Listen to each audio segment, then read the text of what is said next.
I'm just newly registered 'cause I love reading real experiences of the paranormal. Although for me, paranormal is not the correct word. Because we and everything we do, say, everything that surrounds us, is made of energy. And energy, the good and the bad one, never gets lost. It simply transforms itself. Like Einstein said, nothing was ever created and nothing gets ever lost. It is simply always there.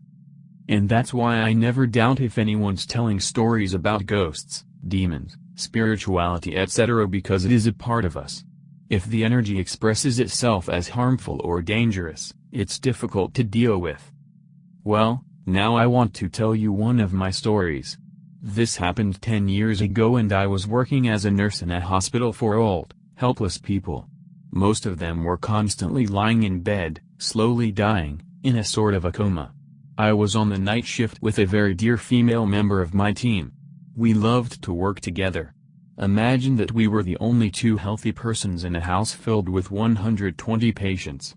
Of course, half of them were able to look after themselves and completely independent. On our main checkup and take care tour that took place from 3.008.m. to 5.30a.m., we had 2 wards left, changing Pampers, give medication, made people drink. So we entered the second ward and I heard a strange kind of noise. Very loud and clear, with some disturbances, like a radio, but I couldn't understand what the person was saying. It was a female voice. I told my friend to listen and she said, "Strange, seems like someone has put on TV or the radio." I answered, "Stephanie, how is a paralyzed person doing to put on a radio or TV? Anyway, this seems like a person talking next to us, not from inside a room which door is closed." She looked at me, "You're right. But let's continue." We were listening, but the voice suddenly stopped. And so I thought, maybe I'm just tired. We went to our next patient and had to change the entire sheets, wash the man and put a fresh pajama on him because he and the whole bed were full of liquid excrement. So this took us a lot of time and we were running from the bed to the bathroom and so on. Finally, Stephanie told me that she would put a new shirt on the man, so I started to carry all the dirty stuff outside in the hall, where our caddy was placed. Because of our need in sheets, blankets, skin products, towels etc., the door of the room was open to have free access to the caddy.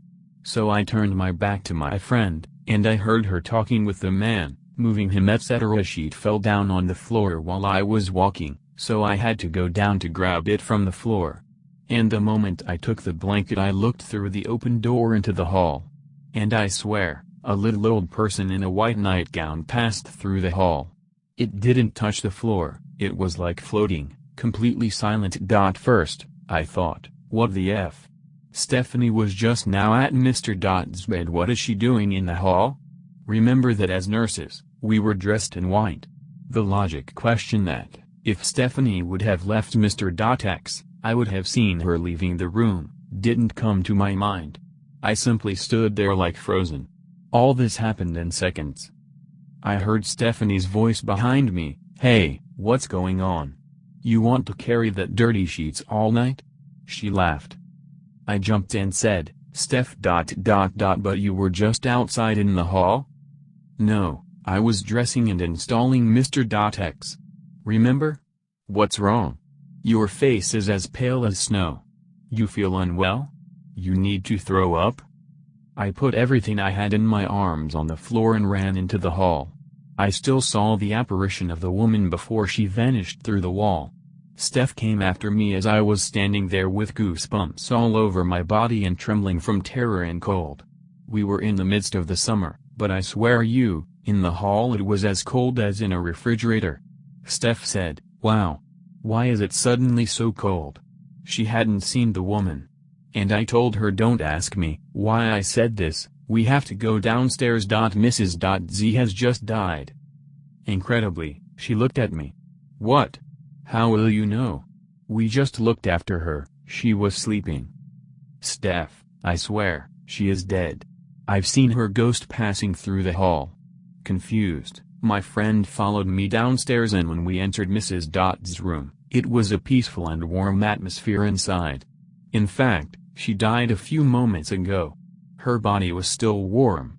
So we called the med to have the attestation, and at the end of the shift, we washed and dressed her in a beautiful gown.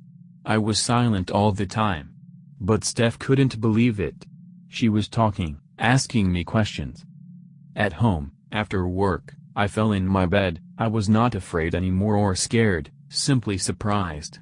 I slept a few hours and dreamed of Mrs. Z. She came towards me, was much younger than I have ever seen her, healthy and surrounded by a sort of white light. She told me, "Thank you, dear, for looking after me all these years. I'm leaving now."